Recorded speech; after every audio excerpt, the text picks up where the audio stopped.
O Gabriel estava me falando aqui que tem uma pergunta de como que faz para importar da base de dados para o Ryan. É isso? Para o gerenciador de referências, certo? Vocês estão vendo o Ryan, né? Vamos abrir aqui o PubMed, tá? Geralmente, gente, as bases de dados, deixa eu abrir aqui a minha busca. 156, você está lá na base de dados, 156 resultados, tá?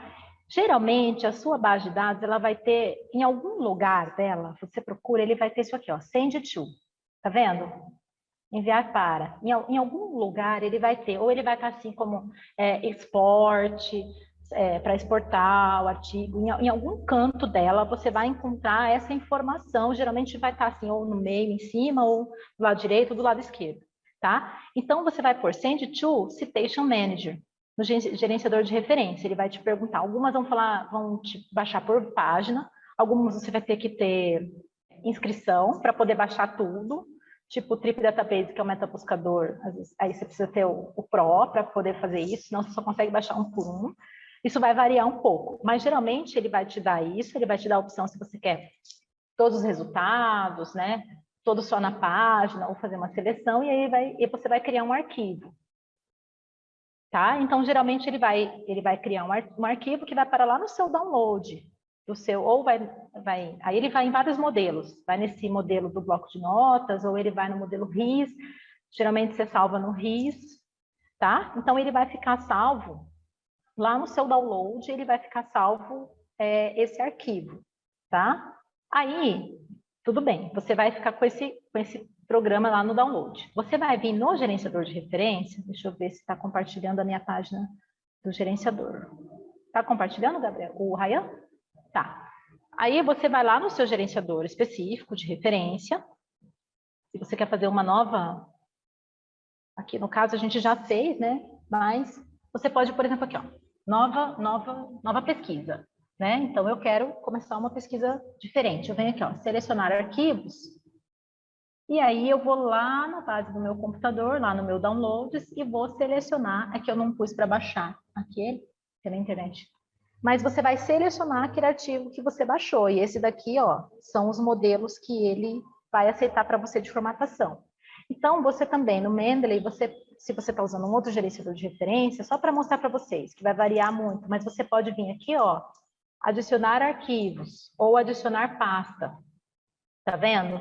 E aí você vai colocar aqui adicionar e você vai lá buscar aquele arquivo RIS ou aquele arquivo naquele formato que, olha lá, ó, tá vendo? Ele vai puxar aqui, ó, e aí você vai lá e você vai anexar, que eu não estou com nenhum aqui específico na minha frente, você vai anexar e ele vai importar no seu Mendeley. Enfim, então só para vocês entenderem que é mais ou menos esse passo a passo, vai variar um pouquinho, dependendo do software que você está usando, ou da base de dados que você está usando, mas basicamente você vai na função exportar, dentro da base de dados, em algum momento você vai ter essa função exportar, e no gerenciador de referência ele vai ter a função importar, e aí você vai pegar aquele arquivo que você exportou e baixou para o seu computador e vai puxar para o gerenciador de referências. Vamos lá, Léo. Andressa, quando eu faço uma pesquisa sobre um tema que não me é familiar? Eu frequentemente encontro novas palavras-chave ou palavras mais adequadas na fase de leitura dos artigos. Como vocês lidam com isso? Olha, a gente começa assim, primeiro que sempre que você vai fazer uma pesquisa, é ideal que a gente faz em grupo, nunca você vai fazer sozinho, principalmente uma síntese de evidência. E é sempre ideal que você tenha alguém nesse grupo que seja mais familiarizado com esse assunto que você vai abordar. Por quê? Até para você entender um pouco melhor desse problema, para você entender um pouco melhor sobre como esse problema afeta, né, as diferentes partes e tal. Então, quando você já está nessa fase, você já se familiarizou um pouco com o assunto, com os termos que são usados e tudo mais. E a partir desses termos, você começa a fazer buscas, né? O termo que você conhece. E você vai usando esses termos que você conhece, procurando palavras-chave. Aí, geralmente, você vai achar, por exemplo, um artigo sentinela, você vai pôr, ou alguém vai te dar um artigo parecido. Como é que é mais fácil para você vir? Todo artigo ele vai ter o resumo, geralmente ele vai vir assim, keywords, palavras-chave. Então, você vai lá nessas palavras-chave que esse artigo está te mostrando. Isso antes, quando você ainda está... É recomendado, antes da gente começar esse passo a passo, assim, né? Para ir com tudo na estratégia de busca, para ir com tudo na fase de seleção, a gente sempre faz aquela busca de familiarização, uma pesquisa geral, né? O que que tem no assunto, o que que estão falando a respeito, que palavras-chave que a gente tem, que base de dados que a gente pode usar, que é uma pesquisa um pouco menos sistematizada, um pouco mais direcionada, que é mais de adaptação do pesquisador mesmo, tá? Então, é sempre recomendado que se você está lidando com um assunto que você não domina, né, que você tenha dentro do grupo alguém mais familiarizado com esse assunto e faz a pesquisa geral mesmo, nem que você comece no Google, nem que você comece de Google, você começa de Google, vai lendo, vai se familiarizando e aí você vai pegando, você vai achar um artigo, aí você olha as palavras-chave desse artigo, aí você vai ler esse artigo, que é do assunto, e aí você vai ver assim, a gente, para fazer esse estudo, a gente usou tal base, tal. Aí ali você já fala, essa base aqui é legal dessa área, que eu não conheço. Né? Eu sou da saúde, estou fazendo segurança, mas eu acho artigo de segurança, uma revisão sistemática de segurança, e ele falou para mim que ele buscou nessa base. Eu vou lá na base que ele falou para mim. Né? E vou dar uma assuntada naquela base. E aí, aquela base, eu já vou abrir como usar essa base, ele já vai me ensinar outros recursos. E geralmente essas bases, esses repositórios, geralmente eles já trazem assim um monte de matérias manchete, assim, sabe? Tipo igual revista, assim, igual G1. Então, às vezes você na lata você já acha uma coisa que vai te ajudar e aí você vai fazendo esse caminho. Né? O que é importante também é que é muito braçal, gente. Às vezes a gente acha que é muito intelectual, mas não é não. É muito braçal, é pesquisar, olhar, ler, buscar de novo, e outra vez, e eu não achei nada, vamos por cima, por baixo, pelo lado, e aí até você entender esse cenário, falar, não, nós vamos aqui, o critério de busca é esse, essas bases, tal, tá? Ele vai importar todos aqueles que virem na base de dados, tá? Assim, ele vai importar, nem que seja o DOI do artigo, ele vai te puxar. Mas nem sempre esse texto completo ele vai estar disponível. Se ele for um texto completo de acesso restrito, se ele estiver, geralmente ele vai te dar o título e resumo, isso. Mas às vezes nem título e resumo, mas a maioria deles vão te dar. Ele vai importar o título e resumo. E você vai ver. E aí ele vai ter um link para você clicar. Deixa eu abrir aqui o Ryan, compartilhar minha tela com vocês do Ryan, só para vocês verem.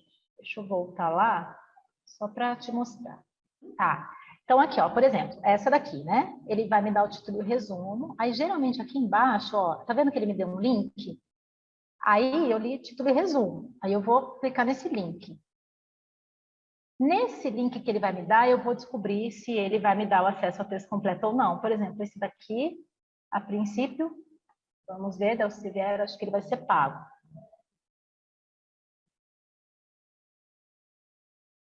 Tá vendo? Ele não me deu o acesso ao texto completo, tá? Então, é assim que... Ah, não, tá aqui, ó, viu o PDF. Entendeu? Então, na verdade... Não, eu tenho que comprar. Tá indo. Ah, aqui, que bonito. Tá vendo? Tá? Então, na verdade, na hora que... Então, do gerenciador de referência, você viu que ele não importa o texto completo para o gerenciador de referência. Ele vai importar, mas o link ele vai te importar. Às vezes, deixa eu ver se tem algum aqui que só importou o link. Às vezes ele não importa nem o título e resumo, mas ele importa o link ou o DOI. E aí você vai ter que, a partir do DOI ou do link, ele veio com todos, ó. A partir do DOI e do link, você vai ter que fazer esse sisteminha que eu fiz aí para vocês. Pelo menos ele dá, achar. então, o caminho, né? Para achar, então, o artigo, para pelo Ele menos te dá. buscar. Uhum. Não, isso ele te dá. Então, você viu que essa parte de título, por isso que a gente faz em 2 etapas. Por isso que você faz título e resumo. Limpa, limpa, limpa, limpa, limpa. E depois você vem para a fase de texto completo. Inclusive, você tem que descrever quantos você tirou na fase de título e resumo e quantos você tirou na fase de texto completo. Tá? Geralmente, a gente descreve quantos nas 2 fases. Como essa fase de texto completo ela é mais dispendiosa ainda, então é bem bom a gente fazer uma boa triagem de título e resumo.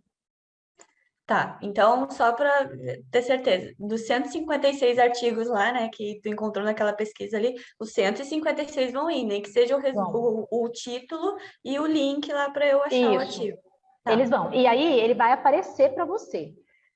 Lá no Ryan, ele vai aparecer para você. Então, eu vou até te mostrar para você ver isso bem, porque esses detalhezinhos operacionais, eles são detalhes que fazem toda a diferença.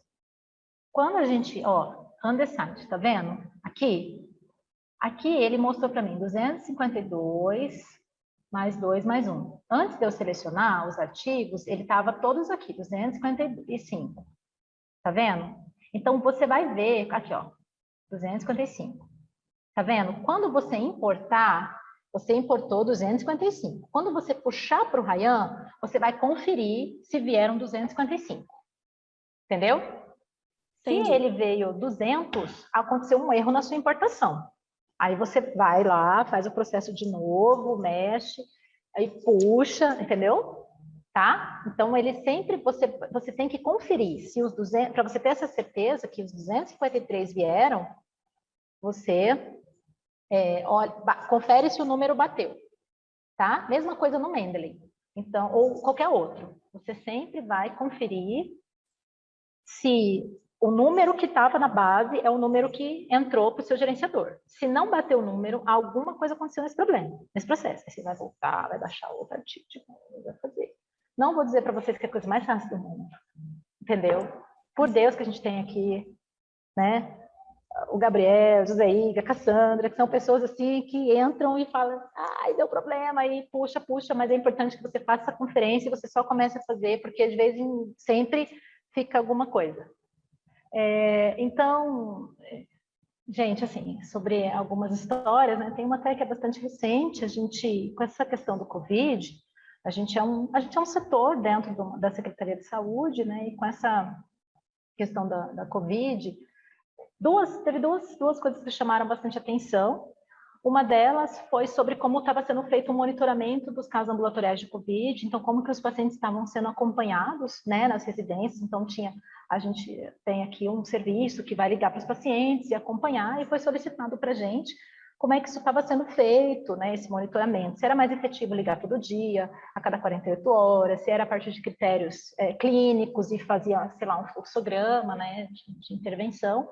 Então, essa foi uma pergunta de pesquisa que foi bem interessante, porque ela está sendo usada, inclusive, para discutir o indicador estadual, né, a esse respeito. Então, a partir das evidências que a gente... E assim, gente, uma coisa que é importante é que nem sempre você vai ter as melhores evidências. É a evidência que está disponível. Então, assim, a gente tinha evidência daquilo que estava publicado da época da pandemia de 2020 até mais ou menos agosto de 2020. Né? Então, assim, nem sempre você já vai ter esse dado estruturado. E quem toma decisão vai ter que tomar decisão com aquela informação, que pode vir outros estudos e mudar aquela conclusão, né? Mas é importante que a gente deixe isso transparente, claro. E uma outra que, para nós que somos da área da saúde, eu sei que a gente tem 80% de saúde mais ou menos aqui no curso, mas para o pessoal da educação ou da segurança talvez não seja mais tão claro. Mas, assim, vocês já devem ter visto que tem alguns pacientes que se alimentam por sonda, que é um caminho, assim, passa no nariz, vai até o estômago, né? E aí a alimentação acontece por ali. Geralmente isso é feito no hospital. Mas como a gente teve um momento de muita sobrecarga na rede, os pacientes estavam ficando nas UPAs em determinado momento da pandemia e precisando entrar com essa dieta, né, nas UPAs. E aí surgiu uma dúvida de um enfermeiro da assistência, né? Mandou para a gente e falou assim, olha, eu tenho dúvidas, qual é o melhor método que eu vou usar para confirmar se essa sonda está no lugar certo, né? E aí a gente faz uma pesquisa e descobre que o método que era mais usado, difundido, que a gente usa assim, era um método que estava proscrito, né? Então era um método que ele tinha baixa confiança e que podia induzir o profissional de saúde ao erro. Então olha a importância da gente usar a evidência científica para tomar decisão. E aí a gente só descobriu porque a gente fez essa pesquisa, né? Porque a gente tem uma tendência de aprender com os mestres. E aí era um método que era muito, muito difundido, que era o suprassumo nos anos 80, né? Nos anos 90 ele começou a ser questionado, então ele passa os anos 90 inteiros sendo feito ensaios clínicos randomizados para comparar. No começo dos anos 2000 começaram a questionar esse método, lá por 2005, 2006 eles começaram a proscrever esse método. Mas como a gente não tinha institucionalmente esse hábito e tal, então ele vinha, né, a geração dos meus professores é a geração que aprendeu nos anos 80, 90, aprendeu esse método, me ensinou, eu aprendi esse método e estou reproduzindo, e os meus colegas estão reproduzindo. E aí a gente tem esse choque, e foi uma resposta produzida em 7 dias. Porque na área da gestão a gente não tem, assim, 2 anos e tal, senão precisa ser tomada rápido. Então foi uma resposta que a gente produziu em 7 dias, Geralmente, os nossos manuscritos eles vão acompanhar de uma reunião, porque a gente tem que explicar, os termos não são, né, tão comuns a todo mundo. E aí a gente fez essa reunião, a secretaria, a gente informa a evidência, e depois que a gente saiu da reunião, ele já tinha uma reunião marcada, e aí a secretaria tomou decisão de adquirir outros métodos para confirmação do posicionamento. Depois a gente teve uma reunião com o COREN, né, o Conselho Regional de Enfermagem. A partir disso, o próprio COREN já está mudando as suas recomendações, isso está tendo uma discussão assim, nível mais amplo, né, estadual, nacional, e tudo isso a partir de uma resposta rápida que a gente fez um sumário, que a gente começou a partir de um sumário de resumos de uma busca de evidência científica em 7 dias. Né? Então, para você ver como... E aí a secretaria já mudou totalmente, já mudou a compra, já agiu e já está treinando profissionais, já reviu o POP, sabe? Então, a gente diminui as incertezas, né? A gente permite aí o gestor tomar outras decisões e protege, né? Protege o trabalhador, protege a sociedade, protege o usuário. A gente nem sempre tem, as evidências nem sempre são conclusivas, mas quando a gente dialoga isso para quem vai tomar decisão, fala, olha, tem limitações aqui, pode ser que isso mude, tal, é o que a gente tem, isso geralmente é bem compreendido por quem vai tomar a decisão, esse é o nosso papel, e aí porque ele vai ter que tomar a decisão, entendeu? Então, pelo menos ele diminui um pouco essa incerteza que ele vai ter, e a gente fica muito feliz, assim, né, de estar podendo contribuir dessa forma. A gente tem vários aqui produtos que a gente tem trabalhado, a gente funciona meio como um serviço de resposta rápida, no final das contas, assim, porque as demandas são muito, né, muito rápidas, e a gente atende gestão e ponto, e atende outras secretarias também, mas o grande mesmo, o principal é a área da saúde. Né? Mas é isso que eu gostaria de... Só um pouquinho que o Gabriel está me chamando a atenção aqui. Oi? Ele está dizendo aqui para mim que ele já abriu a do monitoramento da Covid. A gente tem um infográfico, e isso também é legal, gente. Olha, a síntese de evidência, ela é um dos produtos que geralmente os núcleos de evidência ou essas instituições que apoiam os de evidência para tomar decisão usam, mas às vezes a gente usa outros métodos, né, para tomada de decisão e para informar, e é importante que a gente use uma linguagem mais acessível, mais palatável para quem vai usar essa informação. Eu acho que eu tenho ele aqui, deixa eu abrir aqui para vocês um pouquinho. Então, olha só, às vezes você vai ter que entregar para o gestor um outro produto de uma outra forma. A gente faz o manuscrito, mas nesse caso a gente também acompanhou com um infográfico, ó. Dá um zoom. Então, aqui é o monitoramento ambulatorial, né? Qual que é o nosso contexto? Então, no contexto da pandemia, que a gente precisou fazer acompanhamento remoto, e a secretaria nos perguntou. Então, nossa questão de pesquisa aqui, ó. Qual a frequência de monitoramento para pacientes confirmados com Covid-19 é mais eficiente, considerando mortalidade, evolução clínica, detecção precoce de deterioração clínica e recursos utilizados? Tá vendo? Então, aqui é questão de pesquisa. Método. Lembra que eu falei que o método tem que estar bem claro e transparente? Olha só, em uma página, a gente pôs aqui os critérios de inclusão. Então, aqui vocês podem, né, visitar e ver o que a gente usou para entrar e para sair. E aqui, esse desenho chama flowchart, né? Esse aqui. Então, olha só, para fazer essa pesquisa, a gente usou 1, 2, 3, 4, 5, 6, 7 bases de dados, e aqui é o número de artigos que a gente importou de cada base de dados. E aí, complementando lá a pergunta, aí você, base a base, você vai ter um arquivo por base, e depois você vai importar um por um para o gerenciador de referência, tá? E vai conferindo se esse número bate. Então, de 1.420 estudos, a gente leu leitura de título e resumo, a gente excluiu 1.362 e a leitura de título e resumo, gente. É parar, abrir, ler, igual vocês viram. Aí aqui os motivos pelo qual cada um deles, né, foi eliminado. Esse aqui é o que a gente fez em 30 dias, né? Foi. Aí aqui sobraram 58 estudos para leitura de texto completo, sobraram 41, aí excluímos. Desses 58, a gente excluiu 41, depois de ler completo, sobraram 17. Nesses 17, a gente vai para a extração de dados, que é o que vocês vão aprender nos próximos módulos, tá? Daí, com essa extração de dados, a gente faz a síntese quantitativa e a síntese narrativa, que é a ponte para chegar no nosso resultado e conclusão. E aí, só para vocês verem, né, os nossos resultados aqui, então foram incluídos 17 estudos transversais, primários transversais, que somados, né, estudaram 56.281 pacientes com casos suspeitos e confirmados de Covid-19 em isolamento domiciliar, acompanhamento remoto. E aqui, as evidências coletadas, né, de monitoramento que ocorreram nos Estados Unidos, França, Austrália, República Tcheca, Itália, Canadá. E no Principado de Liechtenstein, que eu achei o máximo esse país aqui, depois eu fui pesquisar, eu fiquei super curiosa sobre ele. Bom, as variáveis, né? Então, quando eles faziam essa ligação, 70% monitoravam a temperatura, 58,8% dispneia, tosse, mas eles monitoravam uma série de sinais e sintomas, né? Das tecnologias de monitoramento, 50% utilizaram o telefonema, 22,2% usavam o site ou aplicativo, SMS, muito nos Estados Unidos, recebia mensagem de texto. Teve um estudo maravilhoso que eles davam um pacote assim de esfigmomanômetro eletrônico, até balança tinha, então tinha um pacote que aferia os sinais vitais do paciente e mandava lá, né? Multimodal, ou seja, que podia acessar e monitorar esse paciente de várias formas, e 56% não relataram, tá? Aí aqui a frequência de monitoramento. Então, a gente viu que variava bastante, né? Tinha frequências de 6, 12, 24, 48, 60, 72 e até 96 horas. E mais, a maioria, uma vez por dia. A grande questão aqui, que era a variável de interesse do nosso demandante, era se fazia diário ou se fazia, né, uma vez a cada 2 dias, uma vez a cada 3 dias. Então, qual era a necessidade do diário? Então, a gente escolheu, como nota de corte, dividir os grupos, né, entre aqueles que... Aqui, ó, então, 24 horas ou menos, 52,9% dos monitoramentos escolhiam essa abordagem de menos de 24 horas, né? E 47% abordavam num período maior de 24 horas.